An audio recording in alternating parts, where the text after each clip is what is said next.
Welcome to Screen Chat here on riotradio.ca. Hi. We're not Justin Atkin. Not today. Not today. Normally it is Justin in this seat, but we have taken it over from him for today because, well, we're going to be doing a couple topics. He'll be on here later. But for now, I am Evan Halbert, and this is Eldin. Eldin Atkin. Yep, sorry. Okay. So you're used to Justin being here. I know. He's there. He's there in spirit. Hi, Justin.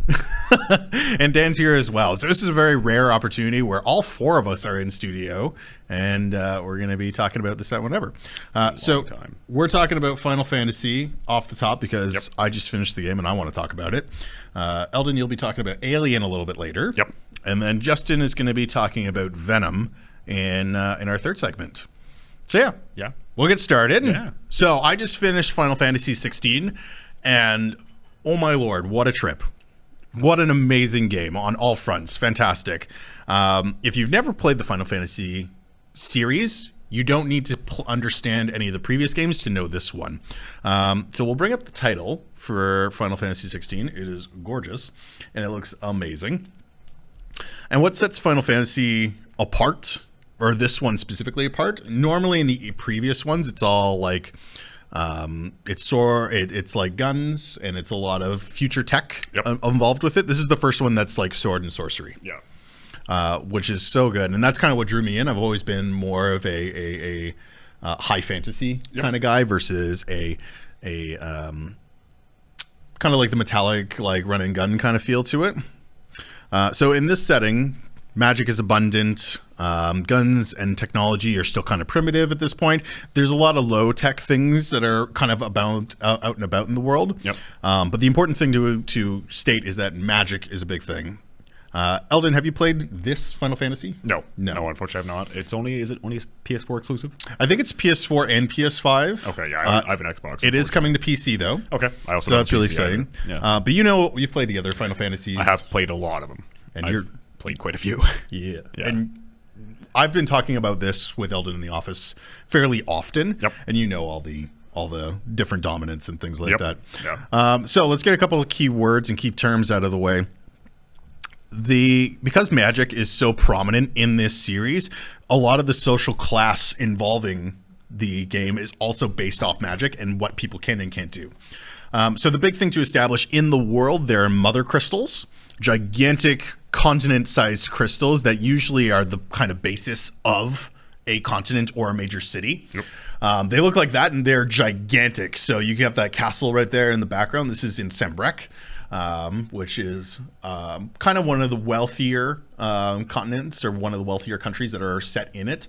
Now, these mother crystals are what allow the people of this Final Fantasy universe to be able to cast and use magic. Yep. And anyone can use it. So that is the basis of it. But there are some people in this world that are able to cast magic innately, and they're born with the ability to use magic. And they are called bearers. Bears? Bearers. Not bears, but bearers. Okay. And bearers are... This is what always got me confused when I was looking at this up right away, was I figured bearers who had the ability to naturally use magic would kind of be top of the food chain on a social status. They're actually on the bottom. They're more utilized as... They're seen as defective. They're seen as impure in a weird way. Yeah. So they are marked, and they usually have a big scar along their cheek or a tattoo along their cheek to signify, and they're second-class citizens. They are slaves. They are tools. They are used for whatever is needed. That's rough. And that's a big plot point in the video game as a whole. Yep. The final bits of magic that is able to be used are dominants.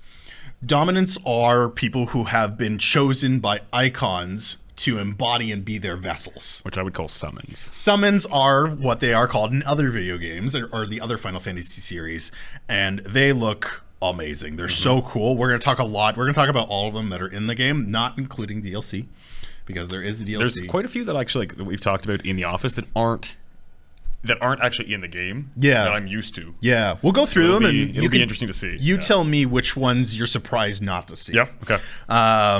So we'll talk about all the dominants that are in the game because you do meet every single one of them. Yeah. And the game starts with Clive Rossfield. Clive Rossfield is the main protagonist of Final Fantasy XVI. And he is probably my favorite. He is voiced by Ben Starr, who's done a bunch of other Final Fantasy games. Ben Stiller? Ben Starr. Oh. Yeah, look at that. So you can see also in this image that Clive is marked as a bearer. Yep. It's that tattoo that's on the side of his cheek that signifies that that's what he is. The beginning of the game is mostly focused on Clive as a young boy, and you can see a lot of the younger cast members in this game. That would be Clive, Joshua, and Jill. Clive is 15 at this point. No Jack? No Jack. Okay. No Jack. And Torgal. Torgal's also there. Like Turgle from... No, Torgal's a dog. Oh, okay. EA's branching out. They are 100%. Clive at 15, and the basis of the story comes from this point. So Clive at 15 is training to be a shield of Rosaria, and his role as a shield is to protect the Phoenix. Okay. So Phoenix is a dominant or is a icon that has chosen Clive's younger brother Joshua to be its vessel. So he is the dominant of Phoenix. The different areas and different locations have different ideas as to how icons should be used and how dominance should be used in most cases. Rosaria is the home city of Clive and Joshua, and Jill lives there too, but her story is a little more complex than that. And they see the Phoenix as kind of like a deity in a sense, and it's more of they put it on a much higher pedestal, whereas other countries may see the different dominants and the different icons as tools for war. Yeah. Well, also Phoenix too, though. In all the games, Phoenix, whenever you summon Phoenix, it either heals, gives you a revive. So it's never an aggressive summon. It's never something that's been used in a like an offensive way. So it makes sense that Phoenix would then also be a deity. And again, the Phoenix, as you saw in the opening picture with Phoenix, and it looks like Behemoth. Phoenix looks amazing, and Phoenix is fantastic. Have you seen any of these photos? No. Oh, perfect! I'm so excited for you to see all of these then, because they're gorgeous. Every single one of them. Yeah, I'm excited. So there's an attack from a neighboring continent of Sambrek. And their goal is to attack and destroy the Phoenix and bring down the country because the country values the Phoenix so highly. They want that country they want the dominant. Joshua ends up being killed in the attack and unfortunately loses the Phoenix. He actually dies to an unknown icon that we don't know about, or at least in the city they don't know about. We know who it is. Did I get it right already? Did you? I don't know. Is it Behemoth? No, it is not Behemoth. Okay. No, unfortunately we don't see Behemoth. Unfortunately there is a mysterious icon known as Ifrit. Oh yeah. And that's another thing too. So Ifrit or Ifrit goes by a bunch of different names, but in Final Fantasy II, which is Final Fantasy IV in Japan, was one of the basic summons. You had to kind of beat them in a battle and then earn their trust as summons. Fantastic monsters, fantastic design. Usually it looks a bit like a fire djinn. This looks more like an elemental. But again, I like the take on these dominuses because they've never been good or bad. They were just part of the world. Exactly. They were always part of the world, and the fact that they're utilized for war is really interesting in this take.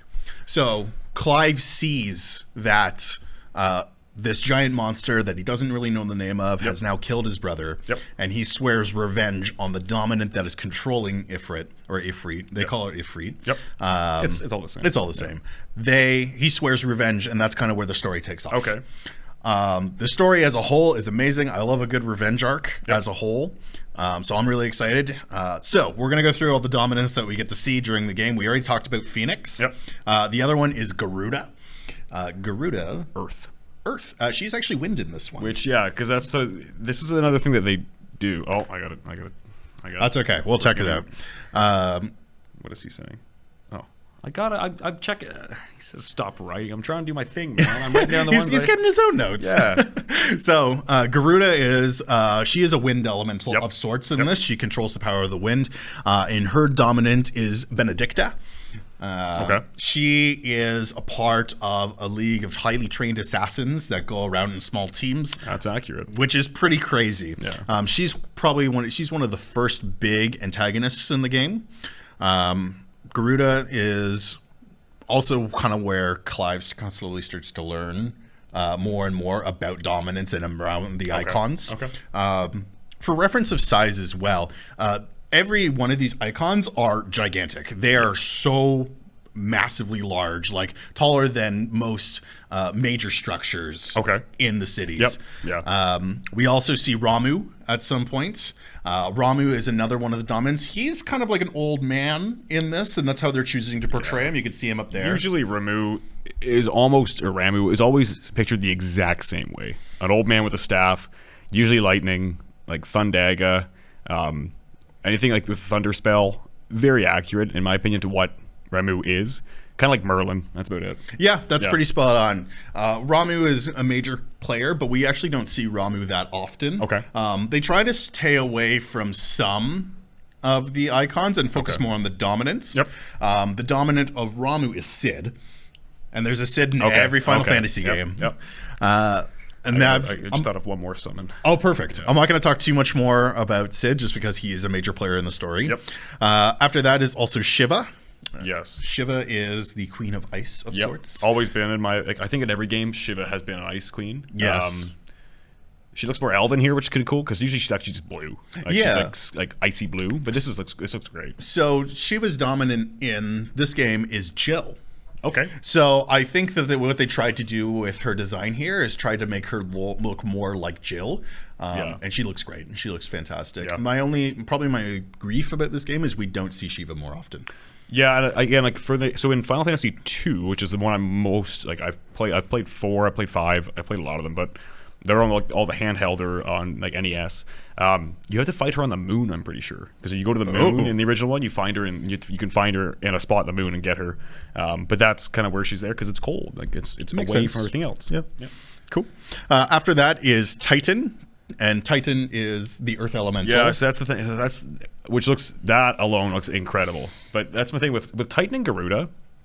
I almost feel like they can be, because sometimes instead of Garuda, it's Arrow.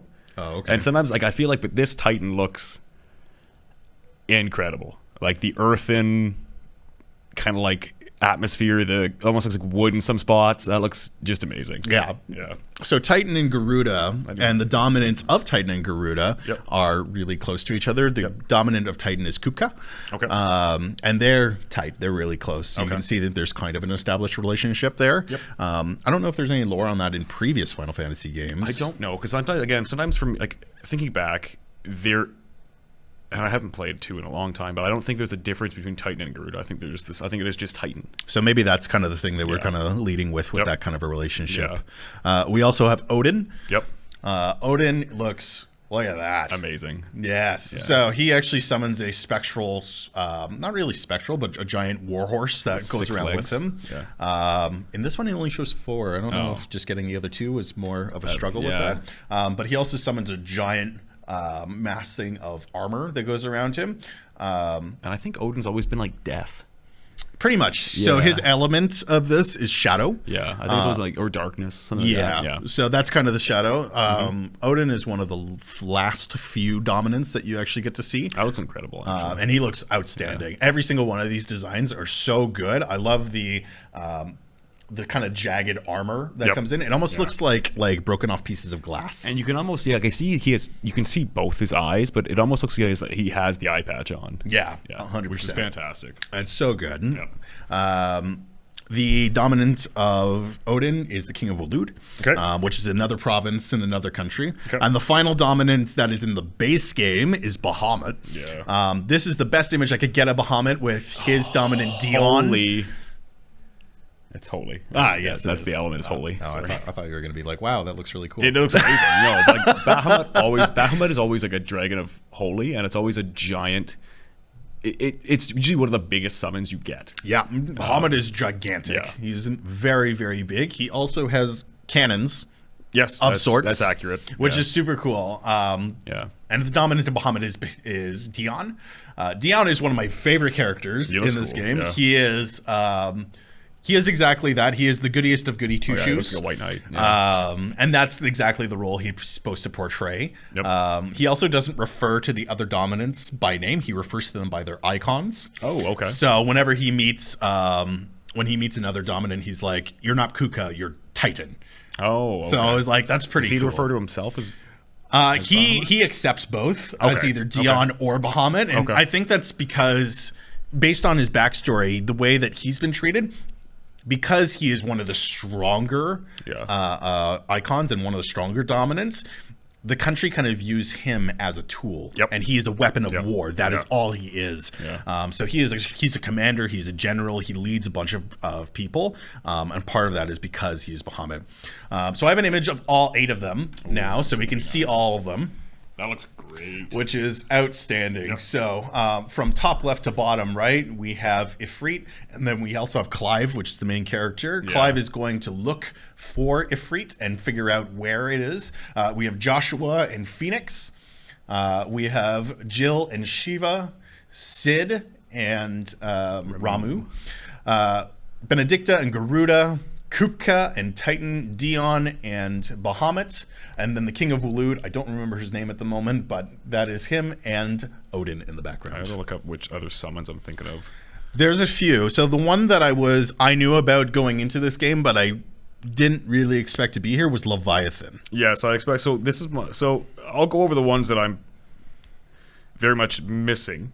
So OG Final Fantasy, you had they weren't called by their actual names. They were called by what they looked like or what they did. So like Chocobo let you run away, and it was called Escape. Oh, okay. So Chocobo's not in this. Chocobo's been in every Final Fantasy game. Usually Chocobos are Moogles or something. Like they're not in this. So that's wild. Shiva was called Ison. Spark was Ramu. Hetra was Ifrit. Hyper was Titan. Okay. Because again, it was like a big blast. Castroto was Odin. Leviath was Leviathan. And then Bahamar was Bahamut. But then like in Final Fantasy 6 or whatever you want to call it, Asura. Asura was like a big multi-armed creature that could do all kinds of attacks. That's not in this. Bomb, which is like just because summoning in this is more interesting. So there's a cockatrice and then goblin, but those didn't matter. But Ifrit, Leviathan, one was called Mind Flayer. Oh, yeah, that was okay. Cool. Yep. And then Sliff is what you would call Garuda. Oh, okay, gotcha. Yeah, and then also Mist Dragon, and Mist Dragon was a special one. Gotcha. But yeah, so like those are the ones, because Asura is kind of pictured after. It looks almost like the Indian god. Oh, okay, gotcha. Like multi-armed, gotcha. One that hunts demons. Yeah, so for me, like the only ones I'm missing are Chocobo. Carbuncle is like this little green cat with a gem on its head that always kind of gave you the power of Reflect, which would bounce magic back at whoever fired at you. Unicorn would give you a buff to healing. Dula, I think it was Doulahan. I think it is in some of the games. I could be getting it mixed up with who I think is Odin, but it was always an ability. I think a lot of the designs were kind of combined together. Cat Lobus was really cool. It was like a one-eyed, it looked like a demonic version of a GNU. Oh, okay. And it would like just like blast people. So yeah, it's pretty cool to see these on the screen though, like these big, huge characters that look amazing. Yeah, and that's the thing. I wish I should have grabbed a photo just to showcase the scaling of how big these characters are. Obviously, Titan is the biggest. Yep.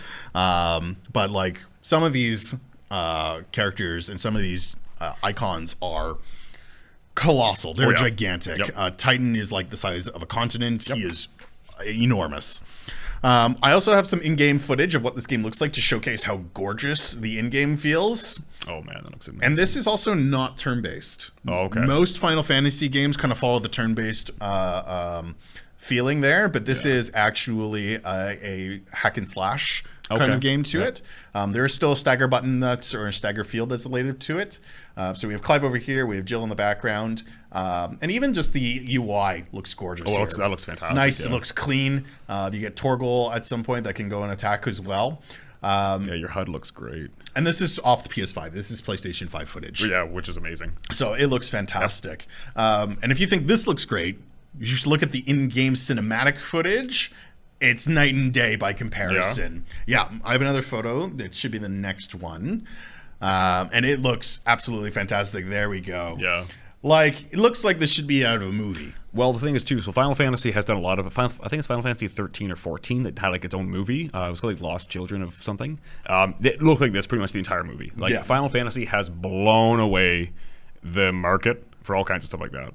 And this is a Final Fantasy 7. Oh, 7. Okay, sweet. And this is a video game, which is amazing. It looks absolutely gorgeous.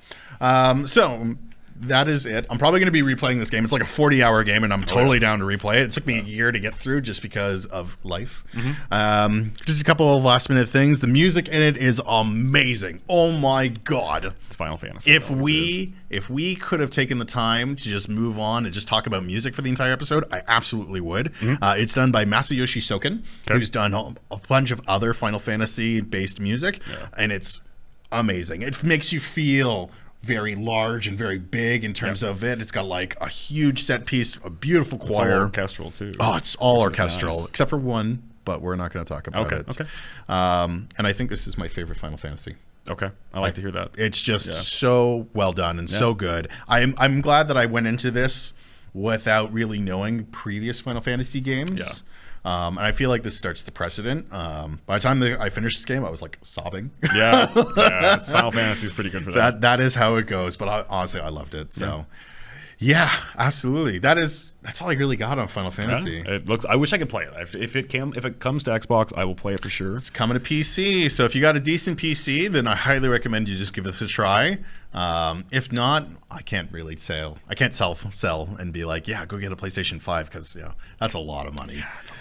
But if you do get an opportunity to play this game, 1000% take your time, comb through it, really take it in and enjoy it. The world building is so good. The internal politics that plays into the game is also so good. Very Game of Thrones-esque. Well, the stories are always fantastic. Oh, so well done. Fantastic. Every character is super enjoyable. Even some of the side characters I really like. Okay. And the music, once again, and the combat feels really good too. I could go all day, but we don't have time for all day. So, if you would like, I'll get Justin in here. We'll swap myself and you guys can go off on Alien, and we'll be talking about Venom as well. So we'll be right back. We'll just be doing a quick swap here. And just remember, you can follow us on social media at DCSA Media Hub. This is us on Riot Radio Screen Chat on riotradio.ca.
Well, hello and welcome back to Screen Chat.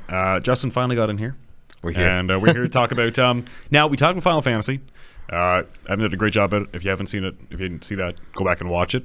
Now moving on to my portion of the video today. And we were talking about Alien Romulus. Yes. Now, if you don't want anything spoiled, I'm not going to spoil anything. I'm going to do my best to just keep it just a review without spoilers. It is a fantastic movie.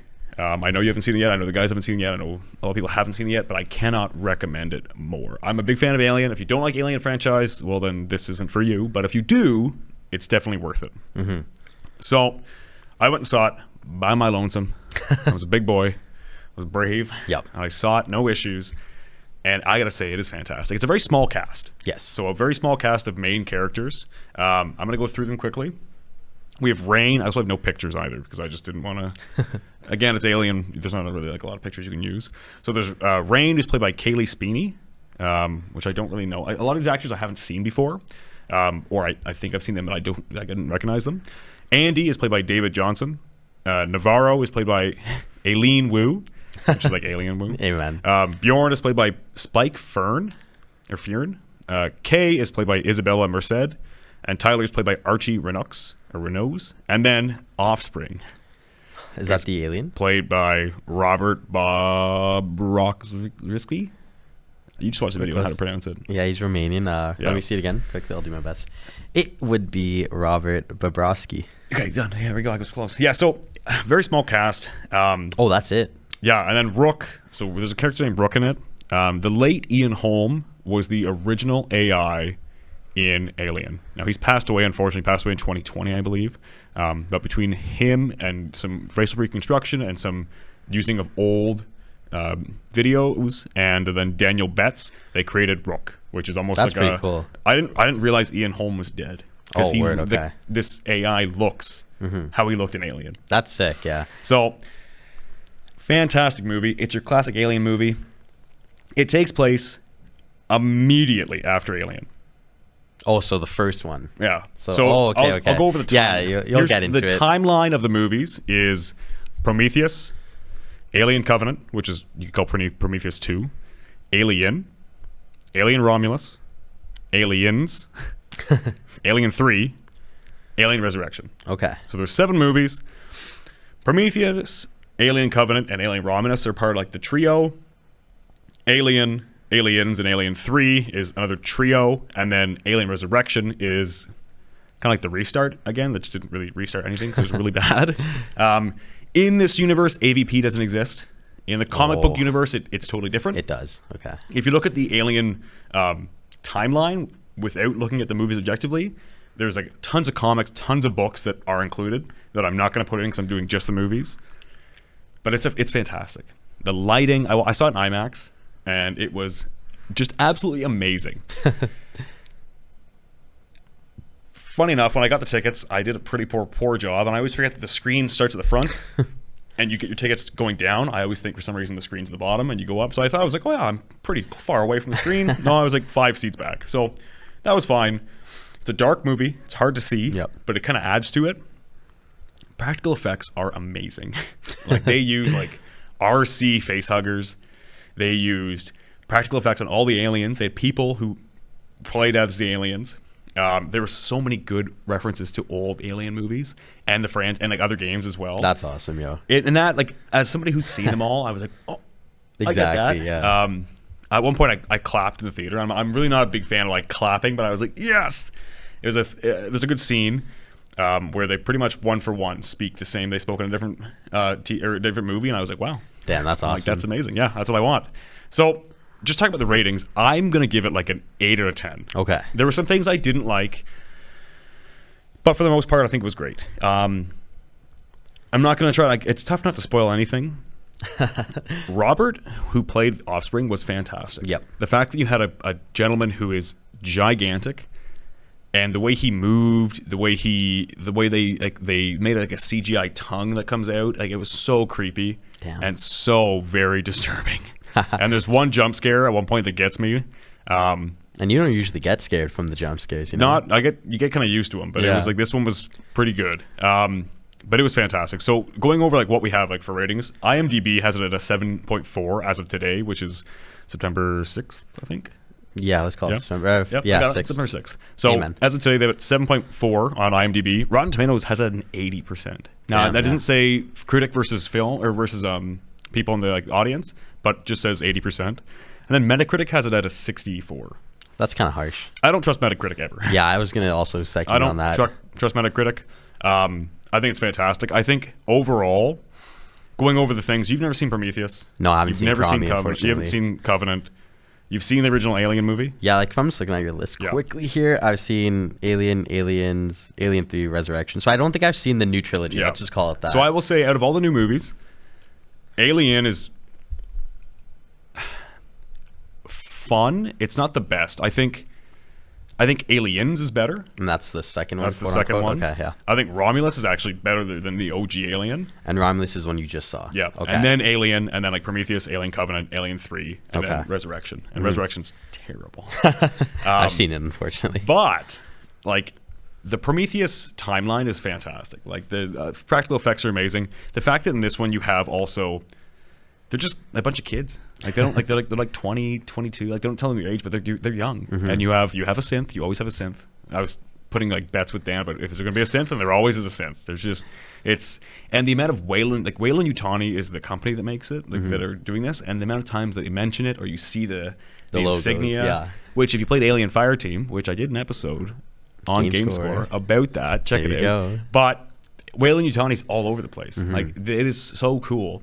They mention like the auto aim with the with like the guns, and they're like, "How'd you learn this?" And the guy's like, "Magazines and mostly video games." And so that is a reference to the video game that you mentioned too. That's a reference to the autocannon. That like, and it's like it's such a cool concept, such a cool idea. I really just I thought it was fantastic, and the fact that again, like I didn't realize that Ian Holm had died. Yeah, like, it was that rest good. in peace. It was like de-aging, Harrison finest, Ford. yeah. It was like it was a combination between him and Daniel Betts, and it was just amazing. So I gotta say, check it out. I can't tell you how much more I like it.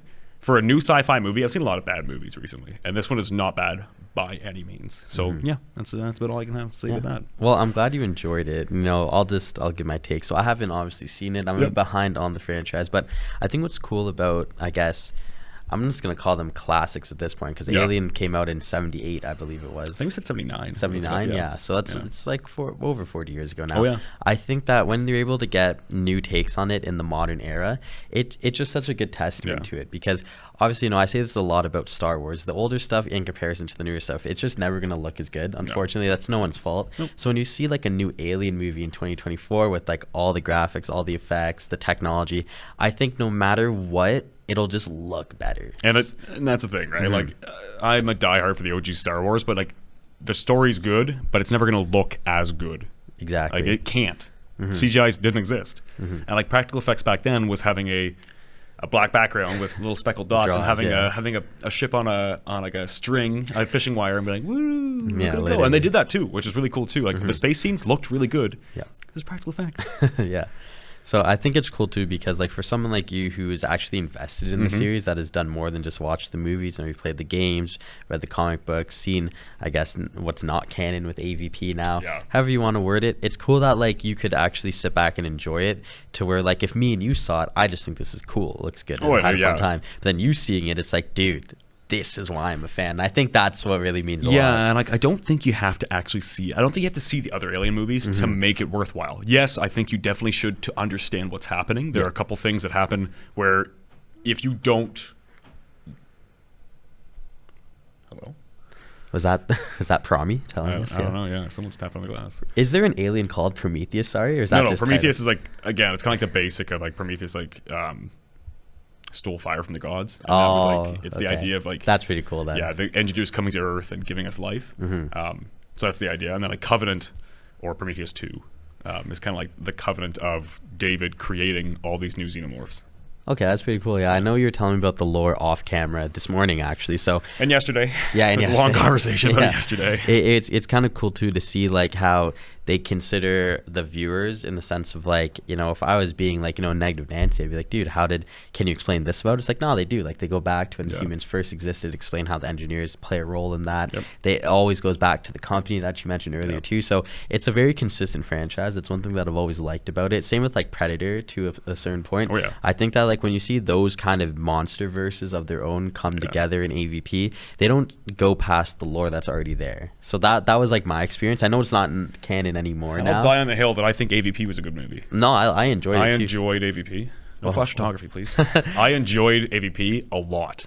AVP Requiem, not so much. Yeah. Predalien doesn't make any sense, but the OG one was actually really good. Yep. And just a second on that too, I think continuity goes a long way. When you stay true to the roots, the way maybe the older sequels do, and even the pre-sequels, whatever you want to word this as, I think that's what really like means the most. Just looking back at your timeline, like Romulus is between the first two original movies. So with that being said, you can't decanonize things, and I think if they did, you would have mentioned that. So I don't think they did. And the thing with Prometheus and Covenant, it has an amazing soundtrack, and Romulus has just as good a soundtrack. That's good, yeah. A great story.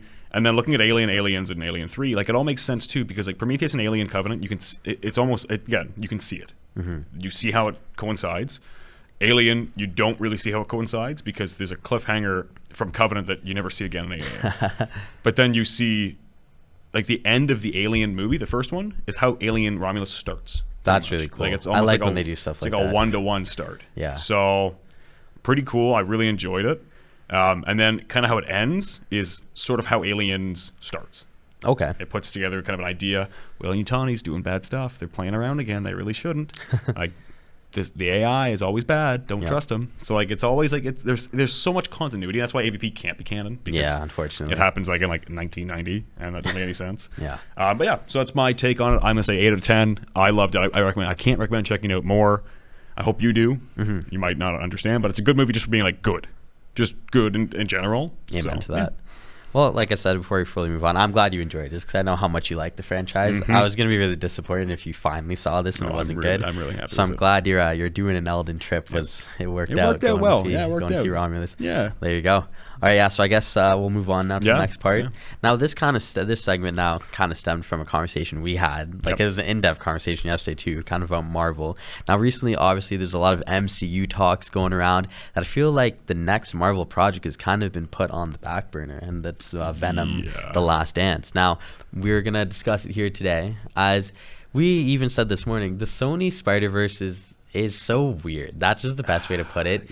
To where like this is a concluding movie of a trilogy, and I feel like nobody's talking about it. And whether or not that's because of the D23s of the world, the Comic-Cons, the Agathas, like how bad the second one was. Yeah, like Marvel has a lot going on that, like when you look back to the Sonyverse, it hasn't been that good. You brought it up just now. Like Let There Be Carnage to me wasn't that good of a film. I don't know why you cast Woody Harrelson as Cletus Cassidy. Like Woody, you gave him a bad wig. Like he just looked bad. And then they're like, hey, we still own mutants. Let's throw mutants in. Yeah. And it's like, why? Yeah. Like, what does this add? And I think like the thing that I could applaud is that they really do try. I know it sounds funny, but in my opinion, they do, Sony, to make this something. Okay. They've had 2 hits, which is Spider-Verse.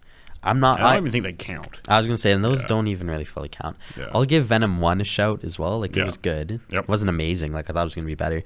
But now we're kind of coming to the end of a film series that hasn't really had moments to remember. Yeah. And I mean, like, Venom 1 is just, the things I remember is the comedic aspect of it. Yeah, and like who really wanted to see Venom for that? Yeah. You know, when Tom Hardy got cast, I'm thinking, damn, Bane is going to be Venom. This cannot be bad.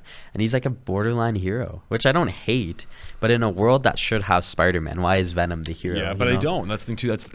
You have to look at Venom in a world without Spider-Man, which is really strange. I know. Venom is not Venom without Spider-Man. Yeah. But unfortunately, this one is. You have to look at Venom, and that's kind of how they've pigeonholed themselves. Unfortunately, yeah. Where they're like, well, we got Morbius and Vulture. Yeah. But like, where are they?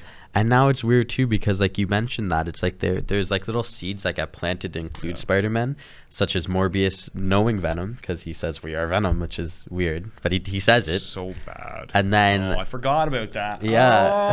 Oh. So then afterwards we get the Vulture mentioning Spider-Man. So now Morbius knows about Spider-Man. We should make a team to kill Spider-Man. I'm listening. Pause. And it's like, Morbius doesn't know who Spider-Man is. Yeah, well, now he does, right? Does he though? So that just really just shows like how unorganized it's been. Yeah. But today mainly I do want to talk about just pure symbiotes. Now there's a lot of different symbiotes to discuss. Aliens? Ahead of this movie. Maybe even aliens too. They did some fan art that shows a venomized alien. Oh really? We're looking on Twitter. That's pretty cool. Yeah. Yeah. Well, the first one I do want to discuss is very lighthearted because it's a Venom movie. Of course there's going to be comedy. We do have the horse symbiote. I don't even know what to call it. I mean, okay, hear me out. I'm hearing you out. It looks really cool. I think for what if like no context, this does look amazing. I'm not going to dispute you on that. Do we need it? But it looks cool. It's canon. So, from what I understand from following the trailer, they're being chased. They just escaped a military base. He's on foot. Yep.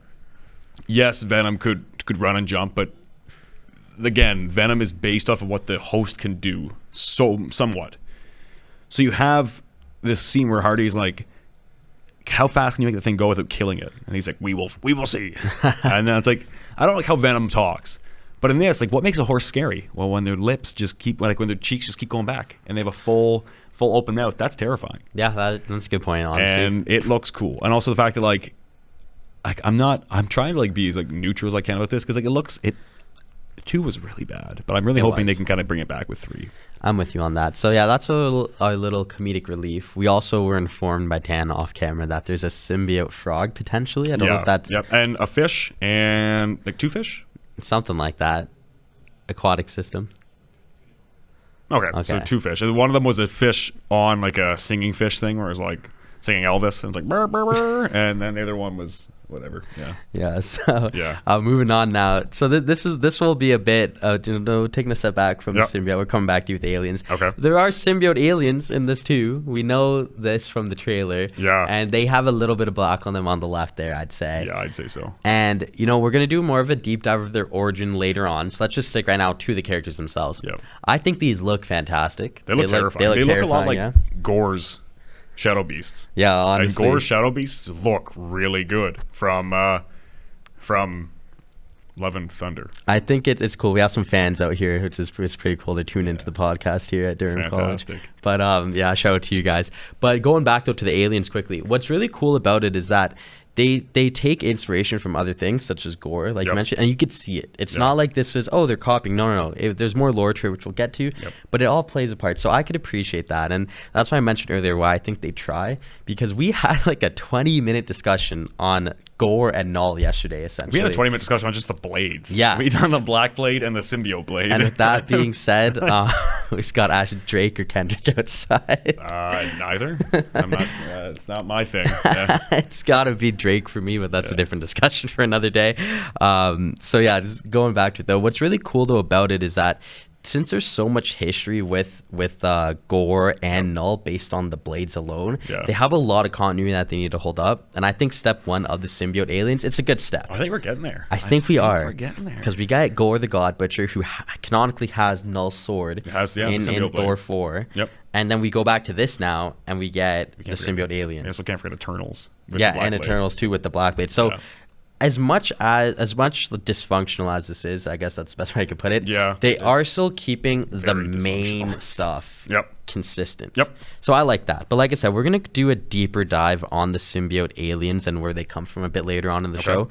So we're gonna track back to just now, I guess, predicted symbiotes in the film. And I say this because, the 2 of them that we're gonna 3 that we need to have in this one. And there are 3. And the first 2 that we're gonna discuss, one of them is now kind of confirmed, but the first one, we don't know if it is confirmed, but it's most likely going to happen, and that is Scream, the yellow symbiote. I know we do have a photo which we'll pull up. Now, the thing about Scream that's pretty interesting is that I didn't expect this. I don't know if you did. No. I know you mentioned we need 3, but with that being said, just going for it right now. Scream's not one of the ones I thought of. Yeah. And we already got Scream. Because we got Lady Venom, right? Well, that and because we had Screech. Oh, Screech. The mutant. Yep. In the movie. So it's like we already have Scream. Yeah. So it doesn't really make any sense.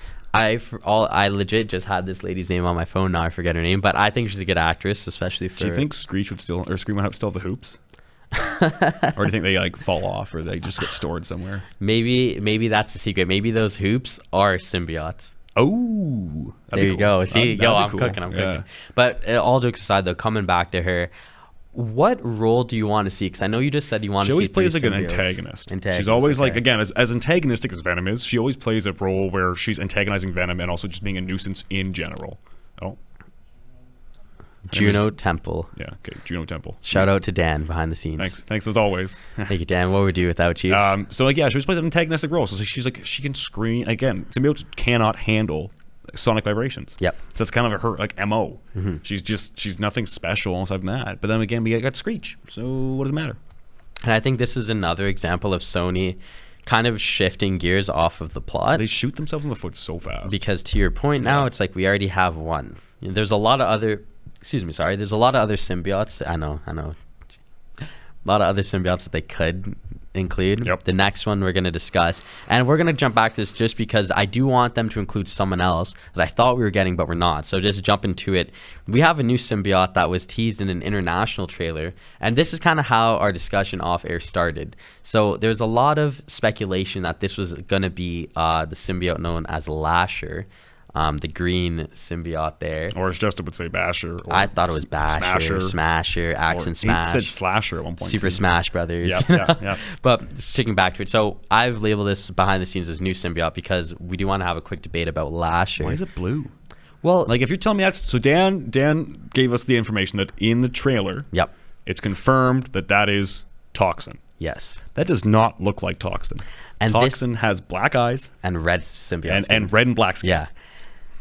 This thing looks like the swamp monster. And what's so annoying is that just looking at this again, it does look like Lasher. Like if you were to make Lasher, you can't make him look exactly one-to-one to the comics. He would look like this. This looks like a blue Carnage. Yeah, literally. And that's what Lasher really is. He's like a I guess you'd call him a green Carnage. But just with that being said, it's been confirmed that this is Toxin, who I'm happy we're getting, because Toxin, it's about time, but it sucks that they changed his look. Now, maybe he will slowly change to a different color. And again, if we're really talking like what looks venomous and toxic, like a neon green kind of tells animals that, hey, don't bite me, I'm toxic. So maybe?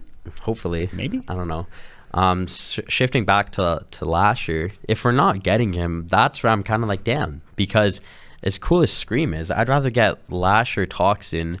We already had Carnage, we have Venom, and then we'll get to the next one in a bit.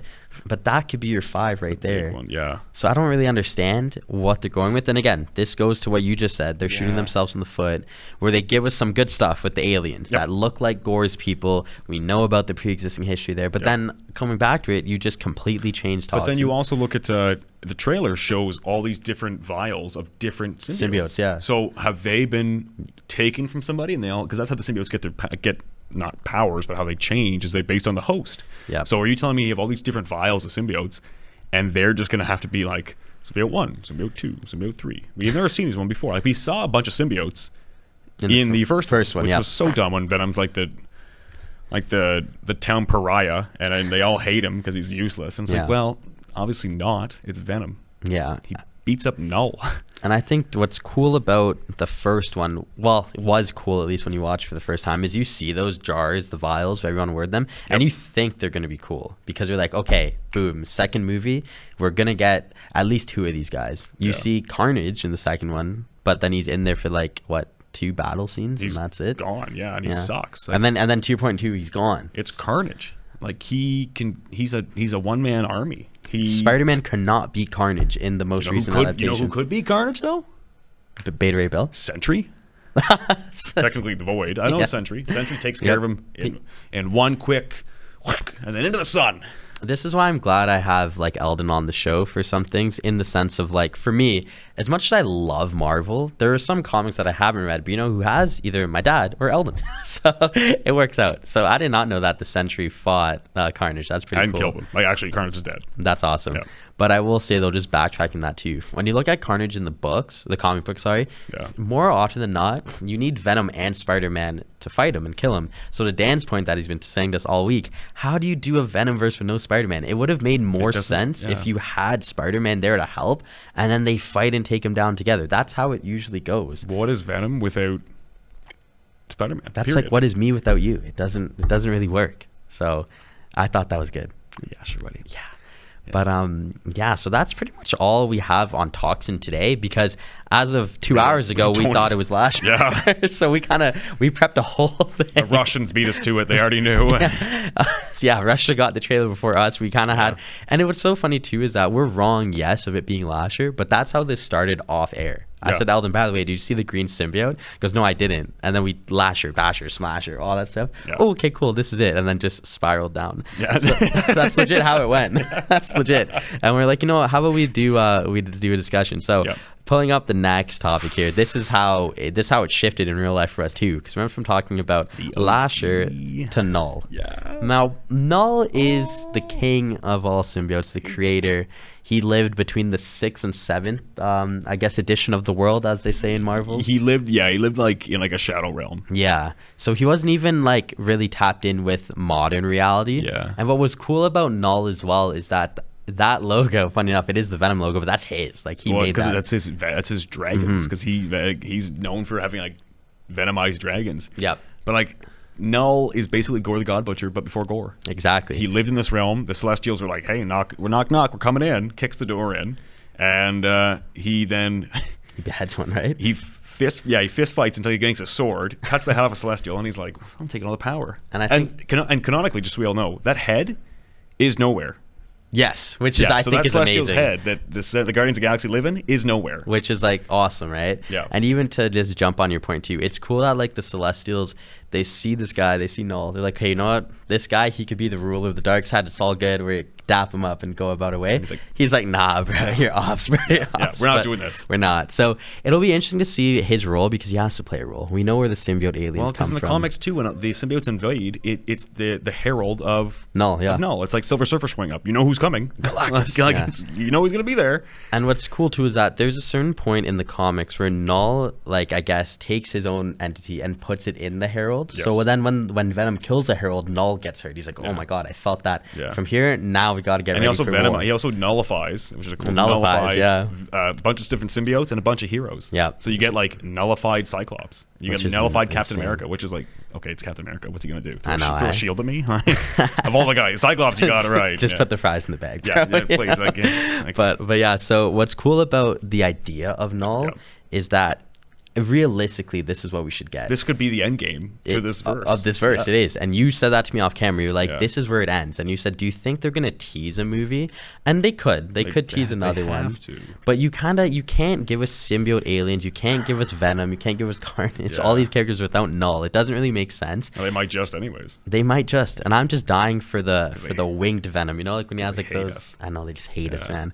But yeah, so that's interesting. And we only put Null. We didn't put him last because realistically speaking, there's a more important character, surprisingly. So we could just cross our fingers for Null. We're hoping that he comes in, one of our favorite characters across Marvel. But there is someone a bit more important for this immediate story, and that would be Anti-Venom. We don't have an official look at him yet. Heavy speculation, but I just love this photo of him. Anti-Venom. That was good. He's just like Anti-Venom's so cool. He basically Eddie Brock gets cancer. Because Venom's his symbiote is like been irradiating his cells. He goes and gets cured by Mr. Negative. Which is so sick, Mr. Negative, classic villain, part of the Sinister Six. Then it almost like reverses how Venom works, and he now can destroy symbiotes with like a touch, but he's still a symbiote. So now everything's changed. He becomes Anti-Venom, and again, like Eddie Brock is the main host. If you have any of these characters, they aren't who they are without Eddie Brock. They all start there. There's a whole thing where like Venom's crazy because he possessed Deadpool first, and like it depends on which adaptation, which one you're looking at. But in this one, Eddie Brock is number one. It's the number one, and like he's also Agent Venom, and then he goes into being a cop. But we have to wrap it up. Unfortunately. Damn. Well, before we fully go, I will say we have to get him in this. If we don't, then it's a massive miss. I could live with no Spider-Man if we get Anti-Venom. That's kind of a lie, but we'll take it. We'll take what we can get. But just with that being said, guys, I think that's going to do it for us today. Thank you so much for starting this with Evan. Thank you guys for that Final Fantasy discussion. And I enjoyed that because I learned a lot. And thank you for your takes on Alien. Hope you guys enjoyed our little segment there about Venom: The Last Dance. We hope it'll be good. Our segment will probably be better than the movie, though, unfortunately. I hope not, but we'll see. That being said, though, thank you guys so much for watching Screen Chat. My name is Justin. That's been Eldin, and then Evan and Dan behind the scenes. Thank you, everyone, for watching. Hope you have a good one. Shout out to the gang behind the scenes. The fan club. Thank you guys so much. And make sure you follow us on social media at DSA Media Hub. Thank you guys so much for watching.